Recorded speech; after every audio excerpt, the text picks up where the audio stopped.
Hey everyone, Free Mama here and Witchy Girl, and today we're going to show you how to make Hocus Pocus book brownies.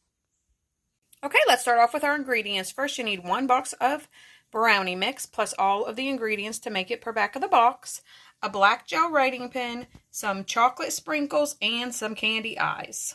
Let's get started. We're going to preheat our oven per the back of your box and line a 9x13 baking dish with parchment paper. And then go ahead and make your brownie mix per back of the box. Now let's bake these per the back of the box. My brownies have finished baking and they've cooled off completely. So I'm going to use my parchment paper overhangs and remove them from the pan and cut them into probably 12 squares. We'll see how many I can get out of it.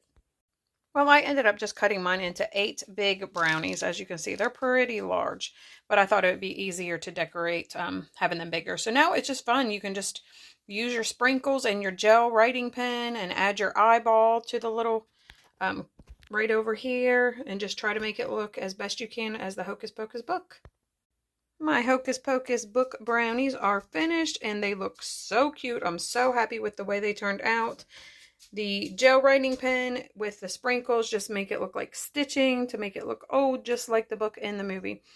I can't wait to see what Taste Tester thinks. We've got one here for Taste Tester. Let's see what he thinks. Hey, Taste Tester. Hi. Have a little taste. Okay.